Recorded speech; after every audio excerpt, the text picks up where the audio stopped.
Hello বন্ধুরা বন্ধুরা জানো তো একটা কথা, আমি জানি তোমরা সবাই জানো, মানুষ সব থেকে বড় বেঈমান। মানুষের মতো হিংস্র কেউ হয় না। হ্যাঁ, একদম সত্যি শুনেছ, মানুষের মতো হিংস্র কেউ হয় না। আজকাল আমাদের চারিপাশে যা ঘটে, আমরা যেগুলোকে নিউজ দেখি, এরপরে আমার মনে হয় না পৃথিবীর শ্রেষ্ঠ সম্পদ মানুষ, এটা বলাটা বোধহয় কোথাও গিয়ে মূর্খামি ছাড়া আর কিচ্ছু নয়।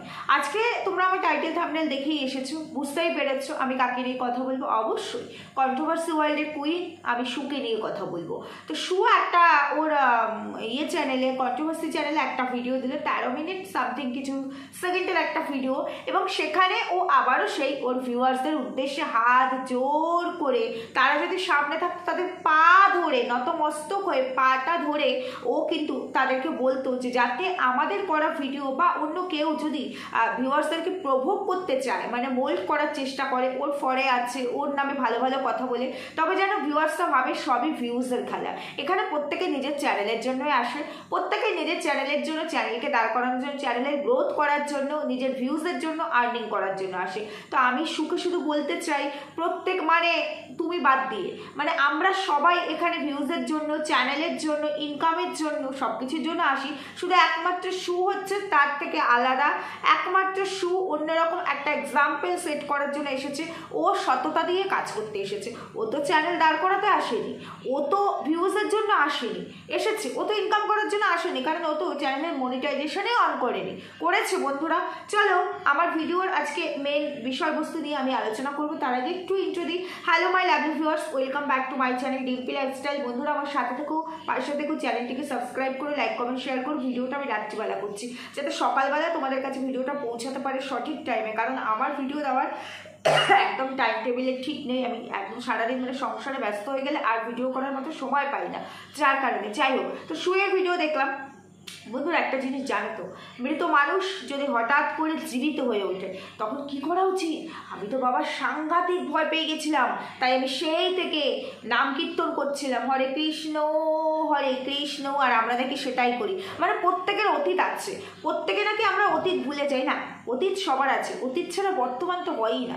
কোন মানুষের অতীত নেই? কোন মানুষের নেই? কিন্তু বুঝতে হবে যে আমরা ইনফ্লুয়েন্সার হিসাবে কতটা আমাদের অতীতকে কন্টেন্ট করেছি, কতটা অতীতকে বিক্রি করেছি। আর অতীত থাকবে না এমন কোনো মানুষ নেই, কিন্তু অতীত থাকলে সেখানে নর্দমা, নোংরা এগুলো থাকতে হবে নাকি? অতীত থাকলেই ক্যারেক্টারলেস হতে হবে নাকি?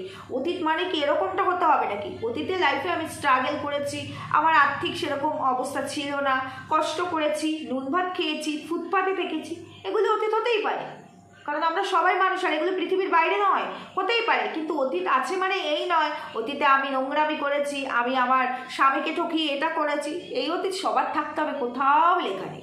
এই অতীত থাকে স্পেসিফিক কিছু মানুষের, যারা নর্দমা দিয়ে তৈরি, যাদের মেন্টালিটি পুরোটাই এই নর্দমা, কদর্য, তাদের থাকে এই ধরনের অতীত। কিন্তু ম্যাক্সিমাম মানুষের এই নোংরা ভরা অতীত থাকে না। থাকে কি? তোমরাই কমেন্ট করো।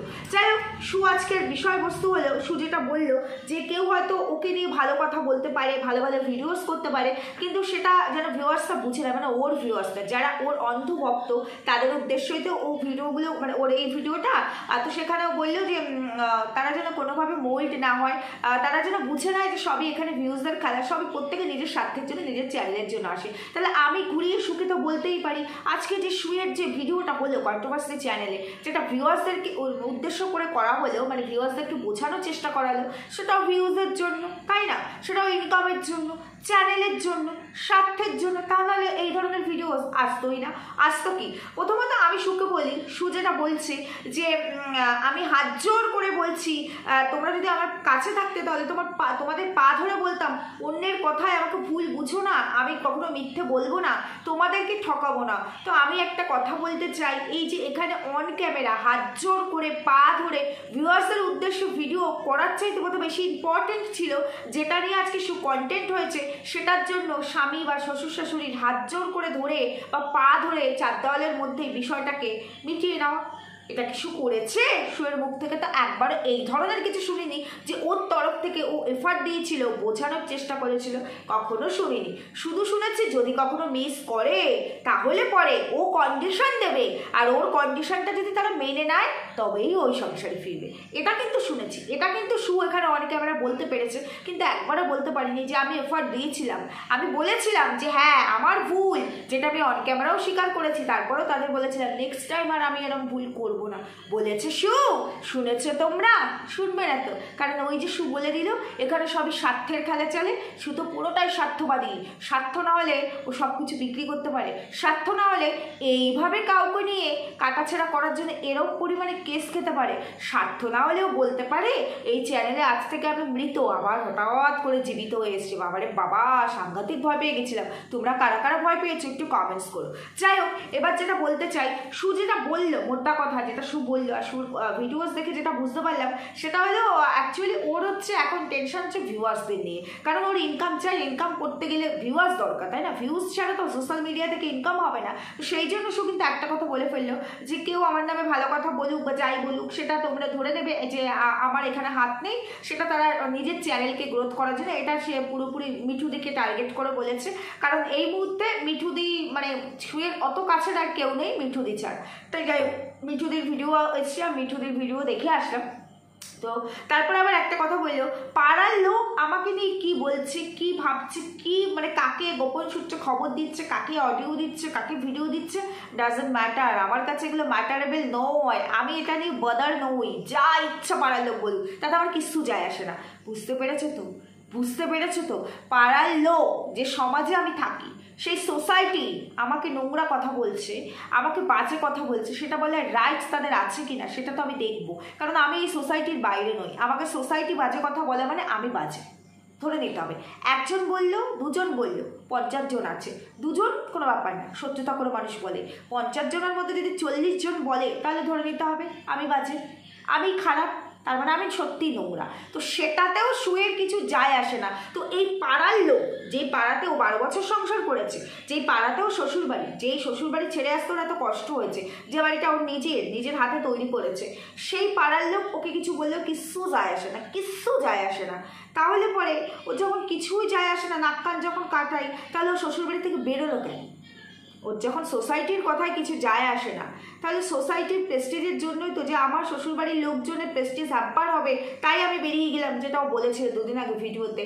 তাহলে ও বেরোলো কেন? তাহলে তো ওখানেই থাকতে পারতো। ওর যখন কারো কথাটাই কিচ্ছু যায় আসে না, কারণ ও জানে ও কি, ও জানে ও কি, আমি জানি আমি কি, ভগবান জানে, ভগবান জানে তো, ভগবান জানে, তাই কার্মা ইজ ব্যাক, এরপরে আরও বেশি করে আসবে, ভগবান জানে। এবং ও এখানে আরও একটি কথা উল্লেখ করলো, সেটি হলো গিয়ে যে তোমরা বলেছো কি কারণ, বলো বলো কেন শ্বশুরবাড়ি থেকে বেরিয়ে এসেছি। আমার শ্বশুরবাড়ির লোক অত্যন্ত ভদ্র আর শিক্ষিত, সেই জন্যই শুধুমাত্র আমি কারণটা বলতে চাইনি। বাহ বাহ বাবা বাবা বাহ, এরকম না হলে বৌমা, এরকম না হলে বাঁধিয়ে রাখার মতো বৌমা নাকি? তা বলি কি শু, তোমাকে যে কন্টেন্ট করা হয়েছে, সেই কন্টেন্টের যে কন্টেন্টটা তুমি দিয়েছো, কন্টেন্ট যে স্টোরিটা তুমি মানে রিলেট করে এখানে তৈরি করে এখানে মানে বিক্রি করেছো, সেই কন্টেন্টের শুরুতেই তো তোমার শ্বশুরবাড়ি আর স্বামীকে বিক্রি করা ছিল। মানে আমরা কি কানে কানে বলেছিলাম, না ভিউয়ার্সটা বলেছিল, না পাড়ার লোক বলেছিল তুমি তোমার শ্বশুরবাড়িকে বিক্রি করো, এটা নিয়ে টাটকা খবর হবে, গসিপ হবে? বন্ধুরা তোমরা কমেন্ট করো, আমি বলবো না। ও প্রথম যেদিন আউটবাস্ট, এবং ও এটাও বললো, এই কারণে আমি এগুলো নিয়ে আউটবাস্ট করি না, আউটবাস্ট তো অলরেডি করে দিয়েছে। মেন মোদ্দা কথা দেখো, অ্যাস্ট্রোলজারের কাছে আমরা অনেকেই যাই, এবার সেখানে কেন যাই? আমরা ছেলে মেয়ে হলে বা আমরা নিজেদের জন্য কেন যাই? আমরা বলি আমাদের একটা ইয়ে করে দিন, ওই কী বলে ওটাকে, আরে বেশ অনেক বড় হয় না, পুষ্টি করে দিন। এবার পুষ্টিতে অনেকটা বেশি পরিমাণে টাকা খরচা হয়, অনেক বড়, মানে পুরো বায়ো ধরে লেখা থাকে এ থেকে জেড পর্যন্ত। কিন্তু আমরা এখন শর্টকাট অবলম্বন করি, তো আর অত টাকা কেন খরচা করবো? মোরাল অফ দ্য স্টোরিটা আমাদের জানলেই হলো। আমার জন্ম, আমার মৃত্যু, আমার মাঝখানের কর্ম, আমার উন্নতি, আমার ওই রোগ ভোগ, আয়ু, ছেলে মেয়ে, এই ওভারঅল বিষয়টা, যেটার জন্য আমি, যেটার জন্য আমার এত কষ্ট করা, যেটার জন্য আমার পরিবার, ওইটুকু জানলেই হবে, সেজন্য আমরা ঠিকুজি করি। এবার ঠিকুজিতে কি হয়, আমার অমুক ডেটের থেকে অমুক ডেটে বিয়ে হতে পারে, এই জায়গা থেকে সম্বন্ধ আসতে পারে, এগুলো করলে খারাপ হবে, এটা করলে ভালো হবে, এই ডিটেলস থাকবে। তো আমার এই বছর থেকে এই বছর পর্যন্ত এই যাবে, এই সময় আমার অ্যাক্সিডেন্ট যোগ আছে, এই থেকে আমার অ্যাক্সিডেন্ট হতে পারে, এই রকম ডিটেলস থাকে কুষ্টিতে। ঠিকুজিটা কি, এই সাল থেকে এই সাল অ্যাক্সিডেন্ট যোগ আছে, সাবধানে থাকতে হবে, এই সময় থেকে এই সময় বিয়ের যোগ আছে, এই টাইমে বিয়েটা হলে ভালো হবে, অমুক পাত্রের সাথে বিয়ে হতে পারে। ব্যাস, মানে মোরাল অফ দ্য স্টোরি। আসল যেটা, আমার ওই ঘটনার বিশ্লেষণ জানার দরকার নেই, ঘটনা জানলে বিশ্লেষণ আমি নিজেই করে নিতে পারবো, এটা হচ্ছে ঠিকুজি, তাই না? ভুল বললাম তো? শুয়ের ক্ষেত্রে হচ্ছে কি করলো, শু বললো আমি আমার শিক্ষিত ভদ্র শ্বশুরবাড়ি বলে আমি কারণ বলছি না, অথচ কারণ বলছি না বলে শ্বশুরবাড়ি আর স্বামীকে অলরেডি নোংরা কদর্য ভাষা এখানে বিক্রি করে দিল। শুরুর আউটবাস্ট, আবার বলছে এই কারণে আমি আউটবাস্ট করিনি। কি বাকি থাকলো? এই নিজে জানে তো এ কখন কি বলছে, এ নিজে জানে তো আসলে কিচ্ছু না, ওর কাছে কোনো কিছু ম্যাটারেবল না। আমি বললাম না, ও এমন একটা মেয়ে, ওর কাছে কোনো কিছু ম্যাটারেবল নয়, যে কিনা বলে আমার পাড়ার লোক কী বলছে তাতে আমার কিছু যায় আসে না। না, আমার যায় আসে, বিশ্বাস করো, আমার যায় আসে। কেউ যদি আননেসেসারি, পাড়ার লোক হতে হবে না, অন্য কেউ আননেসেসারি আমাকে একটা কথাও বলে যে কাজটা আমি করিনি, সেটা আমার ক্যারেক্টারকে রিলেট করে, আমাকে তুমি অন্যরকমভাবে কোনো কথা বলো, খেতে দিও না, পড়তে দিও না, দুটো চড় মারো, সেটা হজম করে দেবো। আমার ক্যারেক্টার নিয়ে তুমি একটা কথা বলার আগে তোমাকে ভাবতে হবে আমি সেই কাজটা করেছি কিনা, আর যদি আমি করে না থাকি আমি তো তোমাকে কোনোভাবেই ছাড়বো না। সেটা যদি আমার সোসাইটি হয়, কোনোভাবেই নয়, কারণ আমি এই সোসাইটিতেই বিলং করি, এই সমাজের বাইরে আমি থাকি না। তো ওর কাছে এগুলো ম্যাটারেবল নয়, ওর কাছে ম্যাটারেবল হচ্ছে কি ভিউয়ার্স। কারণ ওই যে বলে দিয়েছি শুরুতেই, স্বার্থের জন্য এখানে সবাই আসে, সবাই কন্টেন্ট করে, সবাই নিজের চ্যানেলের জন্য, ও তাই করছে। আর ও বারবার ওর ভিউয়ার্সদেরকে মোল্ড করছে, এবং ও যেটা বলছে আমি জানি আমি কি, আমি তোমাদেরকে ঠকাবো না। তোমাদের কি মনে হয় আমি তোমাদের ঠকাতে পারি? তোমরা 4 বছর ধরে দেখছো, 4 বছর দেখতে হবে না, আমি জাস্ট 15 দিন আগে চলে যাচ্ছি। 15 দিন আগে যখন ও দার্জিলিংয়ে ঘুরতে গিয়েছিল ওর হাজব্যান্ডের সঙ্গে, ঠিক ওই সময় মারুসোনা যখন বিয়ে করেছিল, তার রেজিস্ট্রিতে ও থাকা সত্ত্বেও, ওর তত্ত্বাবধানে ওদের রেজিস্ট্রি হয়, তারপরে ও কি বলেছিল, কে রে, কে আমাকে ওখান থেকে ডাকছিস, ঘুরতে এসো, শান্তি নেই, তো বিয়ের বাজেট কম ছিল তাই আমাকে নেমন্তন্ন করতে পারিস না, আমি কত খেতাম, আমাকে আর মারুকে এক ফ্রেমে তোমরা আর কখনো দেখবে না। কত বড় মিথ্যাবাদী, দিন 15 আগে বলে গেছে, দিন 15 আগে এই মিথ্যাবাদী বলে গেছে। তারপরে এই মিথ্যাবাদী একটা ভিডিওর মারফত বলেছে, যখন পম্পম আমাদেরকে বরাহনন্দন বলেছে, ওই বললো আমার সঙ্গে কথা হয়েছে তো ওর জন্য লজ্জিত। আমরা যখন বললাম অডিওটা তাহলে দাও, অডিওটা রিভিল করলো না। ঠিক তার কয়েকদিন পরে, এই দুদিন আগে ও একটা অডিও এখানে রিভিল করলো না, মারুর প্রমাণ হিসাবে, মারু জানে ওর সংসারে অশান্তি, সেই অডিও, সেই তো মারুদেরই অডিও রিভিল করলো। অথচ পম্পম যে ক্ষমা চেয়েছে এটা যে পুরো মিথ্যে বলেছে, যার কারণে ও অডিও রিভিল করতে পারে, কারণ ওর কাছে এই ধরনের অডিওই নেই, ও কী করে রিভিল করবে? ওর তো পম্পমের সাথে কথাই হয়নি। পম্পম আর মানে মারুকে ও মোল্ড করতে পারে, পম্পম ওকে পাত্তাই দেয়নি, কারণ ও তো পম্পমকে এমনিও দেখতে পাবে না, কারণ পম্পমের থেকে মারুকে দূরে সরিয়ে নেওয়ার জন্য ও ফোকলার সঙ্গে মারুর রিলেশন সেট করতে চেয়েছিল। তোমরা তো এটা নিশ্চয়ই শুনে নিয়েছো, মানে এতদিনে, মানে এই কদিনে আর কি, ভালো করে শুনে নিয়েছো, তাই না? আর ওই যে বলে না মান্ডু, সেখানে ওর পাত্তা নেই, বুঝেছো? মানে সবই ওই যে বলে ও স্বার্থের জন্য ইউজ করে, তারাও স্বার্থের জন্য ওকে ইউজ করে, এটা হচ্ছে মেন কথা, যার জন্য ওকে মারুর অডিও ক্লিপ এখানে দিতে হলেও মান্ডুর অডিও ক্লিপও দিতে পারেনি, বুঝতে পেরেছো? তো এখান থেকেই বোঝা যায়। কিন্তু আমার কথা, যেখানে যার কাছে পাড়ার লোক কে কি বললো, আত্মীয় পরিজন কে কি বললো, অডিও দিল, ভিডিও দিল, তাতে যার কাছে কিছু যায় আসে না, সে নিজে জানলেই হবে, সে কি, ও নিজে জানলেই হবে, ওর আর অন্য কারোর জানার দরকার নেই। যার কাছে কোনো কিছু ম্যাটারেবল নয়, তার কাছে ভিউয়ার্সটা এত ম্যাটারেবল কেন? তার কেন মনে হচ্ছে ভিউয়ার্সদেরকে আমরা, মানে কন্ট্রোভার্সি ক্রিয়েটাররা বা অন্য কেউ ওর ফরে কথা বলে তাদেরকে মোল্ড করে নিতে পারে? কেন মনে হচ্ছে এটাই তো আমি বুঝতে পারছি না। মানে যার নিজের প্রতি এত কনফিডেন্ট, ভিউয়ার্সদের ক্ষেত্রে তার কোনো কনফিডেন্স নেই, তার কনফিডেন্স লেভেল এত লো। ওই যে বলেছিলাম, একটা জিনিস কিন্তু বুঝে গেছে খুব ভালো করে, যে সততার সঙ্গে ডিগ্রি দিয়ে সৎ পথে উপার্জন করে এই টাকা ইনকাম করা যায় না, সোশ্যাল মিডিয়ার প্ল্যাটফর্মে নোংরামি আর চরিত্র বিক্রি করে নর্দমায় বসে থেকে যে পরিমাণে টাকা ইনকাম করা যায়। বুঝতে পেরেছো তো? ও বলবেই না ওর কি হয়েছে, কি কারণ, অথচ ওখানে ক্লিয়ার করতে আসে বারবার, শ্বশুরবাড়ি ভদ্র, শ্বশুরবাড়ি শিক্ষিত, স্বামী ভদ্র শিক্ষিত, ক্যারেক্টারলেস নয়, মাতাল নয়, ওকে ভালোবাসে, প্রচণ্ড কেয়ার করে, অথচ ও থাকতে পারলো না, ওকে ছি বলেছে, তাহলে ওরই দোষ আছে। ওরই অন্যায় আছে, যার জন্য সারা সোশ্যাল মিডিয়া জুড়ে একটা নাম উঠে এসেছে, বাবান। এই নামটা শুরু থেকে তো আমরা বলিনি, এত 6 লাখ হয়ে যাওয়ার পর থেকে বলছি, চারিদিকে শুনে তারপরেই বলছি না, বলছি না, একবারও বলিনি যে আমার হাতে প্রমাণ আছে, আমি প্রমাণ প্রেজেন্ট করেছি, সেটাও কিন্তু বলিনি। বলেছি কি, যেটা শুনছি, যেটা ওর ভিডিও ধরে দেখছি, সেটুকু নিয়ে এই কথা বলেছি। তার বাইরে এক্সট্রিম যে আমি এটা জানি, ড্যাম শিওর, একবারও বলিনি। এবং ও যে মৎস্যলান্দপুরে ও যে ফ্ল্যাটে আছে, সেটা যখন খবর পেয়েছি ও মৎস্যলান্দপুরে নেই, কোথায় আছে এটাও জানি, কিন্তু সেই জায়গাটা কিন্তু এখানে বলিনি, কারণ আমার কাছে প্রমাণ নেই। আমি প্রমাণ পাবো, যে বলেছে সে মিথ্যা বলবে না, সে 100% সত্যি বলেছে। তারপরেও আমি ও যে নিজের চোখে দেখবো, তবেই গিয়ে তোমাদের সামনে বলবো। ও এসিটা কোথা থেকে কিনেছে সেই খোঁজটাও পেয়ে গেছে, সেই দোকানে, সেই দোকানটা কোথায় সেটাও জানি, কিন্তু আমি নিজের হাতে কিছু প্রমাণ দেখবো, তারপরে তো বলবো, তাই না? তাহলে পরে এইরকম যখন আমার কাছে, আমি যখন প্রমাণ এখানে দেখাতেই পারবো না, তাহলে আমি ড্যাম শিওর বা অ্যাশিওরে কিছু বলতে পারবো না।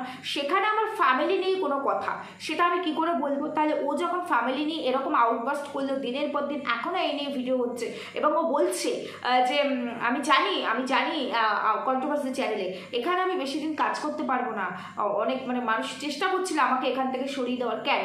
এত ইম্পর্টেন্ট পার্সন, এতটাই ইম্পর্টেন্ট পার্সন। দেখো একটা কথা বলি, ওর হয়তো এখান থেকে ইনকাম করে নিজের শখ আহ্লাদ পূরণ করতে হতেই পারে, আমরাও এখান থেকে ইনকাম করার জন্য এসেছি, যে আমাদের নিজেদের টুকটাক ইচ্ছা, কিন্তু সেটা যদি নাও হয়, তবে আমরা যাকে বিয়ে করেছি তার যেটুকু ক্ষমতা আছে তাতে আমাদের জীবন কেটে যাবে, চলে যাবে। ওর ক্ষেত্রে সেটা আছে কি নেই সেটা আমার মনে হয় তোমরা সবাই জানো। তাই ওর কাছে এটা ভীষণ ইম্পর্টেন্ট, কিন্তু আমাদের কাছে এতটাও ইম্পর্টেন্ট নয় যে ওকে সরানোর জন্য ওই জায়গাটা আমাদের নিতে হবে। আর সবাই কিন্তু যার জায়গা তারই থাকে, দেখো লতা মঙ্গেশকরই, সেই জায়গায় যত হাজার চেষ্টা করলেও যুগ যুগ ধরে কেউ আসতে পারবে না। উত্তম কুমার কত বছর আগে চলে গেছে, উত্তম কুমারের জায়গা কেউ নিতে পেরেছে? সম্ভব? সেটা সম্ভব নাকি? না, সম্ভব নয়। যে যেখানে থাকবে, আজকে দেখবে আমাদের পিএম, এখন যে পিএম আছে, এর আগে আমার শোনা কথা, আমি তো তখন জানি না, মানে দেশ বোধহয় স্বাধীন হয়নি তখন, জন্মানোর তো প্রশ্নই আসে না।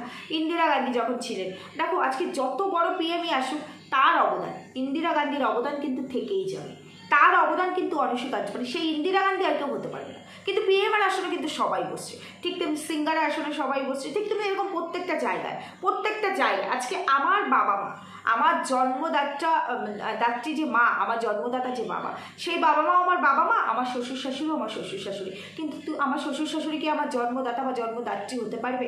পারবে না। ঠিক তেমনি আমার মা বাবা আমার শ্বশুর শাশুড়ি হতে পারবে না। সেম প্রত্যেকের ক্ষেত্রে তাই, আমার হাজব্যান্ডের ক্ষেত্রেও তাই, তোমাদের ক্ষেত্রেও তাই। তাই প্রত্যেকের জায়গা প্রত্যেকের। তাহলে ওকে সরিয়ে কী লাভ? ওকে সরালে কি ভিউজ আমাদের বেশি হবে? না ওকে সরালে সেই কন্ট্রোভার্সি ওয়ার্ল্ডের রানী শুয়ের জায়গায় অন্য কোনো কন্ট্রোভার্সি ক্রিয়েটার বসে করতে পারবে না? কখনোই নয়, কখনোই নয়। যদি সেটা হতো, যদি ওকেই টার্গেট হতো যে ওকে সরিয়ে ওর জায়গা নেবো, বা ওই টার্গেট ওর মতো করেই আমাদেরকে আগাতে হবে, ওর জায়গাটা নিতে হবে, তাহলে না ওর মতো নোংরামি দিয়ে আমরা ভিডিও করতাম। আমরা তো পারি না, আমরা তো ভদ্রতার সঙ্গে ভিডিও করি। ওরা কি এডুকেটেড পার্সন, ও এডুকেটেড পার্সন শুধু খাতা কলমের ডিগ্রিতে, আর আমরা এডুকেটেড পার্সন পায়ের নখ থেকে মাথার চুল পর্যন্ত। তাই আমরা তো নোংরা বলতে পারবো না, নোংরামি দিয়ে ভিডিও করতে পারবো না, সেলাম দিতে পারবো না। তাহলে তাই জন্য আমাদের 500 ভিউজ হোক, 1000 ভিউজ হোক বা ভিউজ নাই হোক, তারপরে আমাদের হাত জোর করে ভিউয়ার্সকে বোঝাতে হয় না যে তোমরা প্লিজ ভিডিও দেখো, বা তোমরা কারো কথায় মোল্ড হয়ে যেও না, করতেই হয় না। কারণ এখানে আমি ক্রিয়েটার হিসেবে এসেছি শুধু প্যাশনের জন্য, ভালো লাগে, একটা ফেম হবে তাই, অর্থটাই সব কিছু হলে সারাদিন ভিডিওর মধ্যে পড়ে থাকতাম, অর্থ সব কিছু নয়। কারণ আমার সেই খিদে নেই, আমাদের মতো কিছু ক্রিয়েটারদের সেই খিদে নেই যেখান থেকে করে আমার এই শখটা পূরণ করতে হবে। সেই শখটা যদি একটা 200 টাকার কুর্তি হয় সেটাও পূরণ করতে হবে, সেই খিদে আমাদের নেই। বুঝতে পেরেছো তো? তো তোমার উদ্দেশ্যে এই কথাটুকু বললাম। আর তুমি বললে না যে এগুলোতে আমার কাছে কোনো ব্যাপার না, তোমরা আমার ওপর বিশ্বাস রাখো, তোমার ওপর বিশ্বাস অনেক রেখেছি, তোমার ওপর বিশ্বাস রেখে রেখে এই অবধি ফিউচারে তুমি যে কী বিশ্বাসের মর্যাদা দিতে পারো সেটা সবাই জানে। বুঝতে পেরেছো তো? তুমি খালি বলো যে মানুষ অতীত ভুলে যায়, যে শুধু নাকি কোনো খারাপ কিছু হলে আমার পাপের ফলে আমি পাচ্ছি। আর এই সমস্ত ক্রিয়েটাররা এতটাই মানে সৎ, এরা শুধু হরির নাম সংকীর্তন করে গেছে। না, হরির নাম সংকীর্তন কেউ করে যায়নি, সবাই কন্ট্রোভার্সি করতে বসেছে। এবার দেখো, স্ল্যাং দিয়ে অনেক ক্রিয়েটার কন্ট্রোভার্সি করেছে, এই মুহূর্তে করছে না, হ্যাঁ করেছে, অনেক ক্রিয়েটার স্ল্যাং দিয়ে কন্ট্রোভার্সি করেছে। স্ল্যাং দিয়ে কন্ট্রোভার্সি করা আর তুমি যেভাবে কোনো বাচ্চার অস্তিত্ব, কোনো বাচ্চার জন্ম, কোনো মাকে তার জামাইয়ের সঙ্গে শুয়ে দেওয়া, কোনো মানে মেয়েকে তার ভাসুরের সঙ্গে শুয়ে দেওয়া, এগুলো তো কেউ করেনি, এগুলো শুধুমাত্র তুমি করেছো। তুমিই অনন্যা, তুমিই এক্সাম্পল, তাই তুমিই কেস খেয়েছো, তাই তোমাকেই কন্ট্রোভার্সি থেকে সরে যেতে হবে। ভিডিও তুমি দিতে পারবে না, এগুলো তো অন্য কারো ক্ষেত্রে হয়নি। কাউকে খিস্তি মারছি সেটা আলাদা। দেখো, কেউ একজন মাতাল, মদ খাচ্ছে, নেশাখোর, সেও নেশাখোর, তাই তো? সে নেশাখোর। যে গাঁজা খাচ্ছে সেও নেশাখোর, কিন্তু দুটো নেশার মধ্যে কিছুটা হলেও পার্থক্য আছে। ঠিক তেমনি যার দেখবে যে সমস্ত ছেলেদের চুকচুকানি বাই থাকে, মেয়েদের প্রতি একটা মানে মানে অ্যাট্রাকশান থাকে, মানে খিদে, শারীরিক খিদে, সেও কিন্তু একটা নেশাখোর। এবার দেখো, মাতাল যে মদ খায় বা যে গাঁজা খায়, যেটাই হোক না কেন, তার কিন্তু শাস্তি হয় না। কিন্তু একজন চরিত্রহীন যে কিনা হাজার মেয়ে ছেলের সঙ্গে এই সেই করে বেড়ায়, সে যদি ধরা পড়ে তার শাস্তি হয়। কেন হয়? কেন হয়? আমাকে উত্তরটা দাও, কেন হয়? ঠিক সেরকম খিস্তি মেরেছে, খিস্তিটা বন্ধ করা গেছে, এটার জন্য একটা শাস্তি হতে পারে। কিন্তু তুমি যেটা করেছো সেটার জন্য অলরেডি শাস্তি হয়ে গেছে, সেই শাস্তিটা হবে। তো সেই জন্য তোমার শাস্তি হয়েছে। তো তুমি এটার জন্য কাকে বলছো, কাদেরকে বলছো? শুধু তোমাকে নিয়েই কন্টেন্ট করে আমাদের চলছে নাকি?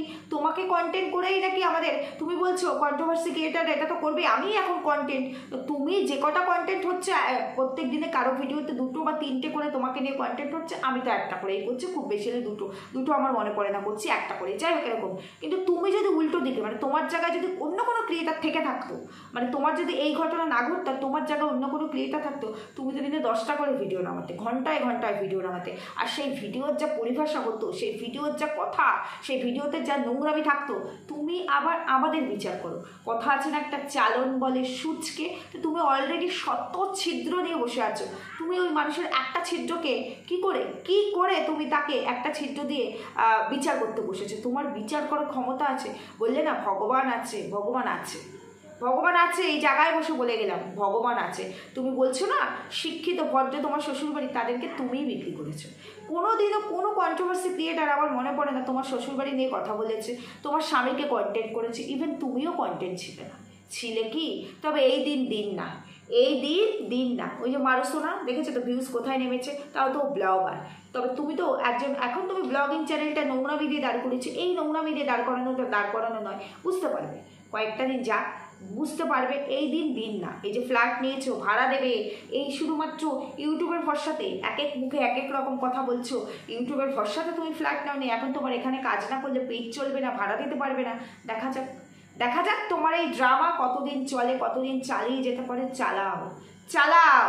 তবে যেটাই করো যতটাই করো, নোংরামি দিয়ে কাজ করলে নোংরাই বলবে। আর বললে না যে অতীতে কারা কি করে গেছে, হ্যাঁ অবশ্যই অতীত দিয়েই মানুষকে বিচার করা হয়। যারা যেমন করে গেছে, যারা যেমনভাবে ভিডিও করে গেছে, তারা কিন্তু তেমন ফল এখনও পাচ্ছে, তাদেরকে সেভাবেই বলা হয়। ঠিক তেমনি তুমি যেমন করে গেছো, তুমিও সেই ফলটা পাচ্ছ, তোমাকে সেভাবেই বলা হচ্ছে। একটা জিনিস জানবে, অতীত কেন ভুলে যাও? কি করে ভুলে যাবো? অতীত না থাকলে তোমার বর্তমানটা জানবে কি করে আমি কেমন? যদি একটা হুট করে নতুন কেউ এসে আমার সম্পর্কে খোঁজ খবর নেয়, যখন খোঁজ খবর নেবে তখন সেই খোঁজ খবরে কি বেরিয়ে আসবে, আমি কি ধরনের মানুষ, আমার অতীতটাই তো বেরিয়ে আসবে। তবে তো আমার বর্তমানটা বিবেচিত হবে, তাই না, যে আমি কেমন। ঠিক তেমনি তাই সোশ্যাল মিডিয়ার প্ল্যাটফর্মে কন্ট্রোভার্সি ক্রিয়েটার হিসাবে তোমার নর্দমা নোংরামি মানুষ দেখে এসেছে, ভদ্র কিছু তো পাইনি। তাহলে সেটা দিয়ে তোমার বর্তমানকে বিচার করা হবে, এটার জন্য তো কেউ দায়ী নয়, দায়ী তো তুমি। আর তার থেকে বড় কথা, এই বর্তমানে তোমাকে নিয়ে যখন কথা হচ্ছে, তোমাকে নিয়ে কন্টেন্ট হচ্ছে, ভদ্র ভাষাতেই হচ্ছে। তোমার মতো ভাষায় একটা ভিডিও হলে তাহলে তুমি কি করতে? ভদ্র ভাষাতেই তোমাকে নিয়ে ভিডিও হচ্ছে, তাতেই তোমাকে এত ক্লারিফিকেশন দিতে আসতো শুধু ভিউয়ার্সদের সাথে, তাদের পা পর্যন্ত তুমি ধরে ফেলবে। তোমার মতো মেয়ে পারলে না স্বামীর পা ধরতে, পারলে না সংসার বাঁচাতে, পারলে না শ্বশুর শাশুড়ির পা ধরতে, পারোনি না? সেটা পারোনি। তোমার কাছে তো এগুলো ম্যাটারেবেলই নয়, তোমার কাছে কিচ্ছু যায় আসে না, শুধু তোমার কাছে তুমিটাই যায় আসে, শুধু তোমার কাছে পয়সা।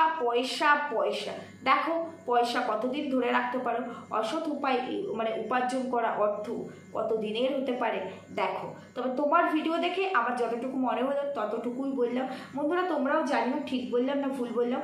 তোমরা সবাই সুস্থ থাকো, ভালো থাকো, দেখা হবে পরবর্তী ভিডিওতে। টাটা।